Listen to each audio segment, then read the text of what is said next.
Hello everyone, मैं हूं आशीष यादव। आज मैं दिखाने जा रहा हूं अपने बोर्ड्स के टाइम की वो गलतियां जिसकी वजह से मैं टॉपर नहीं बन पाया, और वही गलतियां आपको नहीं करनी है। ठीक है, तो सबसे पहले बात करते हैं अपने मार्क्स की हम। इसमें मैं बताऊं, मेरे हर सब्जेक्ट्स में दो पेपर हैं। जैसे हिंदी में देखोगे आप तो दो पेपर हैं, एक फर्स्ट लिखा हुआ है, दूसरा सेकंड लिखा हुआ है। नेक्स्ट इंग्लिश में फर्स्ट एंड सेकंड है ना। फिर उसके बाद मैथमेटिक्स में फर्स्ट एंड सेकंड है ना। फिर उसके बाद फिजिक्स में, हर सब्जेक्ट में। इसका मतलब क्या है? इसका मतलब ये है कि हमारा जो बोर्ड हुआ था उसमें पहला पेपर क्लास 11th का था और दूसरा पेपर क्लास 12th का था, तो दोनों का कंबाइंड बोर्ड हुआ था। ठीक है। अभी आपके टाइम पे क्या है कि खाली बोर्ड का एग्जाम क्लास 12th का होता है। क्लास 12th में जो भी आपने पढ़ा हुआ है उसका जाकर के आपको एग्जाम देना था। लेकिन मेरे टाइम पे ऐसा था कि मुझे क्लास 11th का भी बोर्ड के ही टाइम पे बोर्ड देना था और क्लास 12th का भी देना था। तो 11th का पेपर 1 एंड 12th का पेपर 2। ठीक है। अब बात करते हैं मार्क्स की। ध्यान देना, हिंदी में सबसे कम मार्क्स आए मेरे, और इसमें ध्यान देना सबसे कम मार्क्स है मेरा हिंदी पेपर 1 में, मतलब 11th में। अभी मैं बताता हूँ कि इसका रीज़न क्या है। फिर दूसरा देखना, इंग्लिश में 83 है। नेक्स्ट मैथमेटिक्स में 96 है, और इसमें एक चीज़ तुमको कॉमन मिलेगी, वो ये है कि पेपर 1 एंड पेपर 2 दोनों में मुझे कितने मार्क्स मिले हैं? 48 एंड 48। ठीक है। फिर उसके बाद आ जाओ फिजिक्स में। फिजिक्स का क्वेश्चन पेपर कितने का हुआ था? तो भाई फिजिक्स का पेपर हुआ था 35 का। 35 मार्क्स का एक पेपर, फिर दूसरा पेपर भी 35 मार्क्स का, और फिर 30 मार्क्स आपके किसके हो गए? प्रैक्टिकल के। ठीक है। तो 30 मार्क्स प्रैक्टिकल के, और ये 55 मार्क्स मिले हैं मुझे थियरी के। कितने में से? 70 में से। वही नीचे केमिस्ट्री का भी है। केमिस्ट्री का भी थियरी में 70 में से कितने मिले हुए हैं? 60। और प्रैक्टिकल का कितना मिला हुआ है? सॉरी, 62 मिले हुए हैं, और प्रैक्टिकल का कितना मिला हुआ है? 30। ठीक है।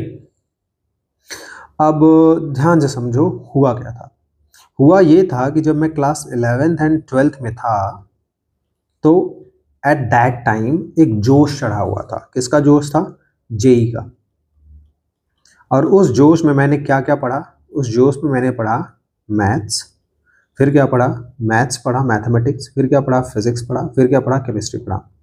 और बाकी इंग्लिश को, इंग्लिश रेगुलर क्लास चलती थी हमारे यहाँ, तो इंग्लिश पढ़ता था। हिंदी को मैंने एकदम साइड कर दिया। हिंदी हमारे यहाँ क्वालिफाइंग था, और दूसरा हमें लगा था कि हमारा जो मदर टंग है वो हिंदी है, सो दैट्स व्हाई मैं हिंदी कर जाऊंगा। हिंदी में थोड़ा बहुत पढ़ूंगा तो मेरे को 85-90 मार्क्स मिल जाएंगे। लेकिन वो हुआ नहीं।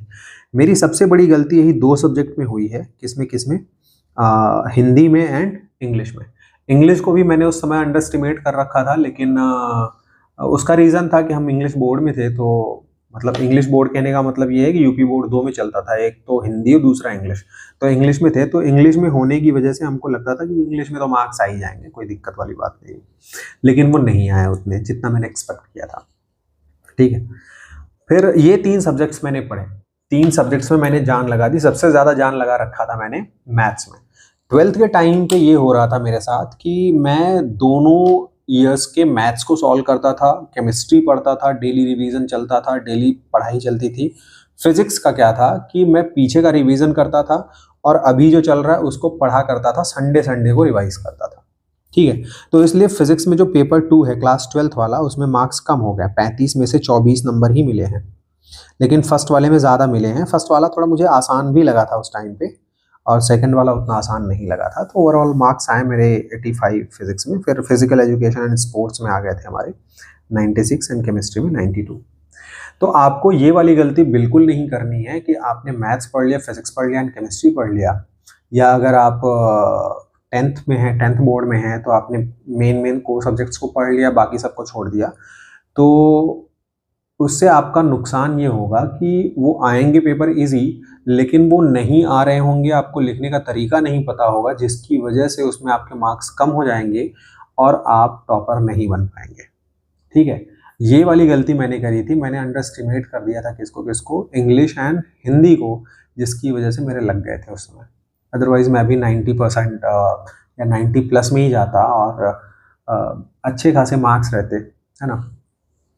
फिर जेई जेई का जोश चढ़ा हुआ था, तो उस समय उतना समझ में नहीं आ रहा था, और जेई मैंने एग्ज़ाम दिया, और उसके बाद क्रैक भी हुआ। लेकिन अब उसके आगे की बात नहीं कर सकते, क्योंकि वहाँ से मैं कुछ कर नहीं पाया, कंप्लीट ही नहीं कर पाया अपनी डिग्री। उसके कुछ दूसरे रीजंस रहे हैं, पर्सनल इश्यूज़ रहे हैं, उस वजह से नहीं हो पाया मेरा।